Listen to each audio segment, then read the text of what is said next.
আমরা ভারতবর্ষের নাগরিক হওয়ার পরেও যে আমাদের বাপ দাদা রাজারা, যে আমাদের পূর্বপুরুষরা যারা এই ভারতবর্ষকে স্বাধীন করেছে, যার প্রমাণ আপনি যদি দিল্লি গেট যদি তালাশ করেন তাহলে সেখানে দেখবেন সে হাজার হাজার মুসলমান যারা শহীদ হয়েছেন তাদের সেখানে নাম লিপিবদ্ধ আছে। আপনি নিদর্শন কোথা নেবেন? আমাদের বাড়ির কাছে বহরমপুর যদি যান, হাজারদুয়ারি, হায় আল্লাহ, এতে কত বছরে মিনিমাম মাসে 6 কোটি বাকি 6 লাখ এরকম একটা মিনিমাম ভুলে গেছি, গত বছর তথ্যটা দিয়েছিলাম, প্রত্যেকটা তথ্য সেদিন আমি বের করেছিলাম। তো এত কোটি টাকা ইনকাম করে 6 কোটি, তো এত টাকা ইনকাম করে তারা আমাদের অনুদানে বা আমাদের এই ঐতিহ্যবাহী যে বাবরি মসজিদ, তারপরে চলে গেল আপনার হাজারদুয়ারি, বিভিন্ন জিনিস আছে, তারপরে বাসের কেল্লা, যত আপনি যাবেন সব দেখতে পাবেন এগুলো সব আমাদের মুসলমানদের হাতে তৈরি করা, রাজা বাদশাদের।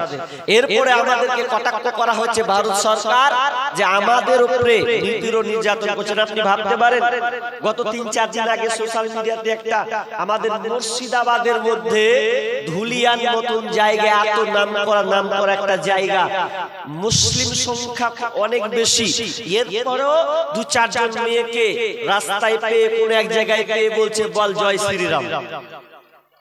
মুর্শিদাবাদে যদি হালাত হয় তাহলে দেখেন তো আজকে মুসলমানদের অবস্থা কি হয়েছে। আমার আজকের আলোচ্য বিষয়টা বলছি, হেডলাইন চেঞ্জ, পরিবর্তন যদি না হন তাহলে কিন্তু আমাদের এমন একটা সামনে দিন আসবে যে আপনি নিজে শান্তি পাবেন না, আপনার পরিবেশও মাশাআল্লাহ দান আসতে আছে, ভাই দিতে থাকেন, আমি নিব, শেষে ইনশাআল্লাহ একসাথে দোয়া করে দেব, কেউ মাহরুম হবেন না। যারা আশা করেছেন, অনেক মানুষ আছে শেষের দিকে দান করতে খুব ভালো, তোমার নানি দিয়েছে মাশাআল্লাহ, বসো দোয়া করবেন ইনশাআল্লাহ। তো যারা ইচ্ছা পোষণ করেছেন শেষে দিবেন, যাবেন না, মাহরুম হবেন না। আর একটা কথা কি বলছিলাম যে পরিবর্তন খুবই গুরুত্বপূর্ণ একটা বিষয়, আমি আপনার মগজ ধলাই করব বলে বিষয়টা ধরলাম। পরিবর্তন দেখেন পৃথিবীতে আল্লাহ সুবহানাহু ওয়া তাআলা, দেখেন পৃথিবীর সিস্টেম কি ছিল আর কি হয়েছে, ঠিক না? আগে মানুষ আপনাদের এই রাস্তা দিয়ে হয়তো হেঁটে হেঁটে যেতে হচ্ছে, টুকটুকি বা টোটো ছিল না, ছিল কি ভাই? ছিল না। তাহলে কতটা চেঞ্জ, পরিবর্তন। আপনি 10 বছর পিছান, যদি আপনি পিছিয়ে যান কিংবা আপনি 15 বছর পিছান, তাহলে দেখবেন বাড়িতে বাড়িতে এত মোবাইল ছিল না। আমাদের এত বড় ফ্যামিলি 2009 সবার বাড়িতে মোবাইল ঢুকেছিল, 2009 এর আগে কারো মোবাইল ছিল না। আমাদের অত বড় ফ্যামিলিতে মোবাইল ইউজ করতো না কেউ, পাশের বাড়ি থেকে একটু চাইতো দে ভাই, আর না হয় আমরা দূরে পড়াশোনা করতে গেলে কি করতাম, ওই 2 টাকা কয়েল ভরতাম। ভরেছেন কেউ? 2 টাকা 1 মিনিটে 2 টাকা, 1 মিনিট হলো খতম। কত মানে কত উন্নত হয়েছে। কিন্তু দেখেন যান্ত্রিক সভ্যতা, যোগাযোগ ব্যবস্থাপনা, আপনি দুনিয়াবি ক্ষেত্রে আপনার অনেক পরিবর্তন, কিন্তু আমাদের মধ্যে নিজেদের পরিবর্তন নাই।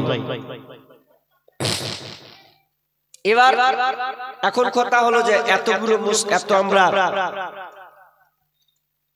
মুর্শিদাবাদ, মালদা, দিনাজপুর এত কিছু মুসলমান হওয়ার পরেও, অধিক মুসলমান হওয়ার পরেও আমরা শাস্তি পাচ্ছি না, আমাদের উপরে শাস্তি নির্ধারণ করা হচ্ছে, ধরে ধরে জঙ্গি ট্যাগ লাগানো হচ্ছে। তাহলে নিশ্চয়ই কি আছে? কার দোষ? বিজেপির দোষ? অনেক অনেক বলে এটা আরএসএস বজরঙ্গের দোষ। না, কাউকে দোষ দিয়ে কোনো লাভ হবে না। আল্লাহ নিজে বলছেন দেখ কারো উপরে দোষ দিস না। কেন এগুলো হচ্ছে একটু আমরা বিশ্লেষণ করি। আল্লাহ বলছেন সূরা রুম 41 নম্বর আয়াতটা খুললে আমরা পেয়ে যাব যে আমাদের কেন আমাদের উপরে অশান্তি। আল্লাহ বলছেন বিসমিল্লাহির রহমানির রহিম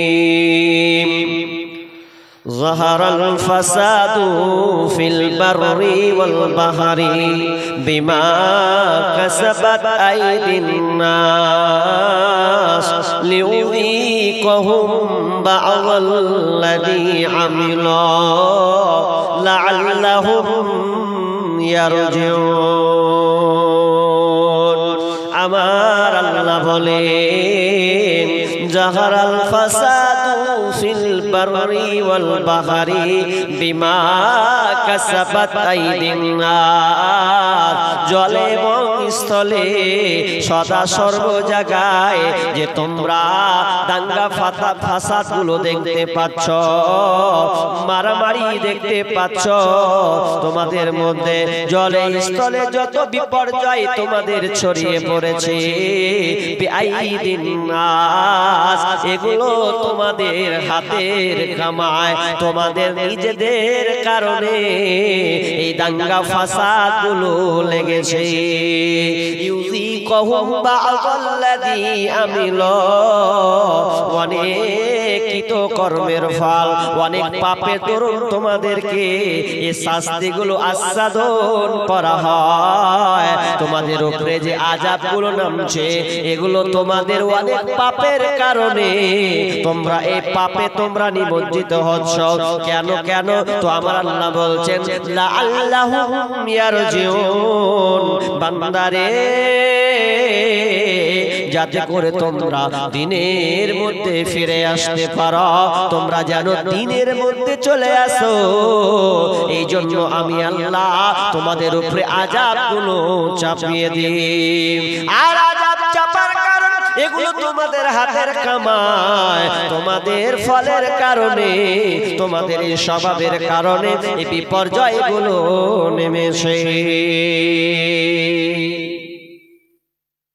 আযাব শাস্তি দেখতে পাচ্ছেন, এগুলো আপনাদের কামাই, আমার আপনার এই হাতের কামাই করা। এগুলো আল্লাহকে দোষ দিয়ে লাভ নেই যে আল্লাহ এগুলো কি হচ্ছে কি হচ্ছে। শুধু তাই নয়, আমার আল্লাহ বলেন ওয়ামা আসাবাকুম মিন মুসিবা ফাবিমা কাসাবাত আইদিকুম ওয়া ইয়াফু আন কাসীর। আল্লাহ বলেন ওয়ামা আসাবাকুম মিন মুসিবা, তোমাদের উপরে যে মুসিবত আযাব গুলো চেপেছে, ওয়ামা আসাবাকুম মিন মুসিবা ফাবিমা কাসাবাত আইদিকুম, এগুলো তোমাদের কৃতকর্মের ফল, এগুলো তোমাদের হাতের কামাই। ওয়ামা আসাবাকুম মিন মুসিবা ফাবিমা কাসাবাত আইদিকুম ওয়া ইয়াফু আন কাসীর। আল্লাহ এবং তোমাদের অনেক অপরাধ আল্লাহ ক্ষমা করে দেন। বিপর্যয়গুলো কেন আছে একটা উদাহরণ ছোট করে দিয়ে নিলেন। কি উদাহরণ? দেখবেন ইঞ্জিনিয়াররা বাড়ির প্ল্যানিং তৈরি করে দেখায় না, ইঞ্জিনিয়ার ওরা নকশা দিবে, ইঞ্জিনিয়ার আপনাকে নকশা দিবে, আপনাকে বাড়ি ছক টেনে দেবে। তো একটা মিস্ত্রি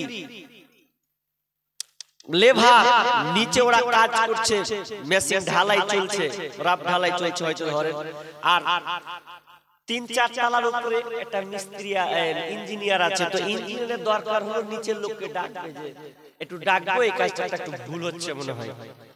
তো ইঞ্জিনিয়ার ৪ তলার উপর থেকে নিচলাকে ডাকছে, বলছে ভাই লেভার ভাই।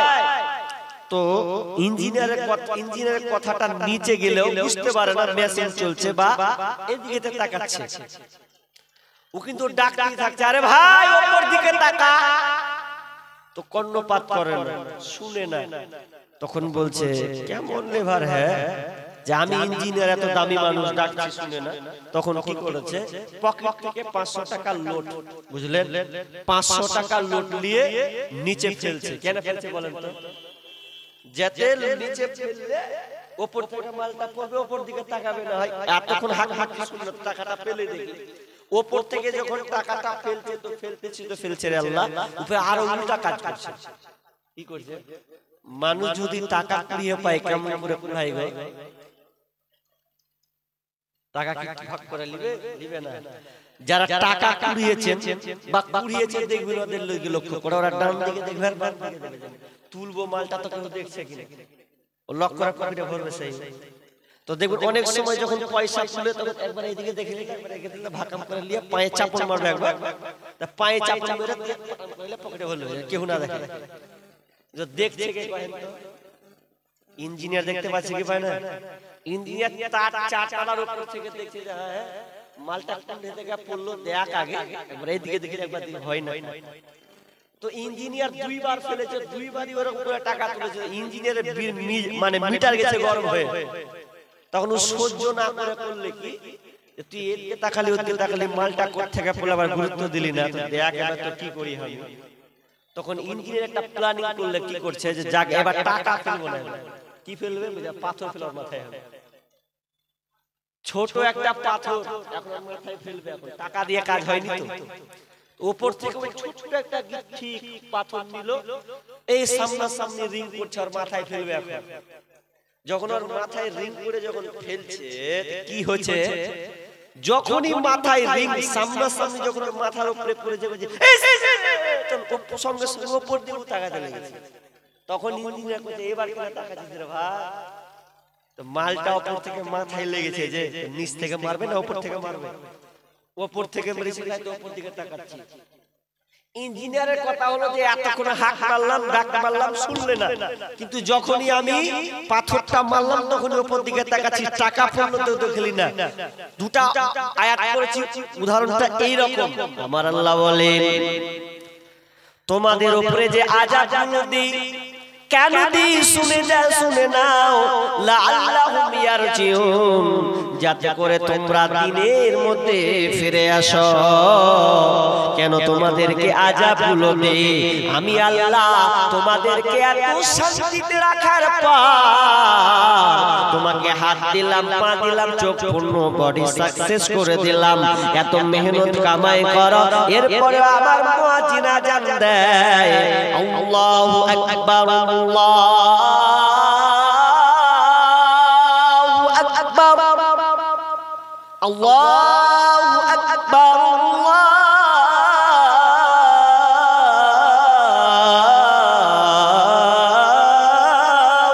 আকবার। কয়বার হয় আপনাদের এলাকায়? 5 বার, তাই তো? মুয়াজ্জিন বলে 5 বার আযান হলো, মুয়াজ্জিন আর ওটা আমার ডাক, মুয়াজ্জিন গেল মাধ্যম। 5 বার আযান হওয়ার পরেও তোমাকে আমি মসজিদে পাই না, ভালো ভালো বক্তা আনা হয় গ্রামে, এরপরেও লোক থাকে না, বাড়িতে গিয়ে ঘুমিয়ে যাও।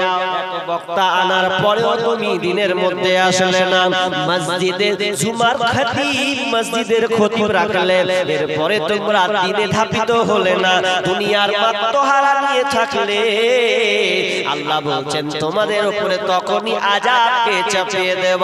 সেদিন তুমি বুঝতে পারবে, সেদিন তুমি বুঝতে পারবে এখনো তোমার মধ্যে পরিবর্তন নাই, চেঞ্জ নাই।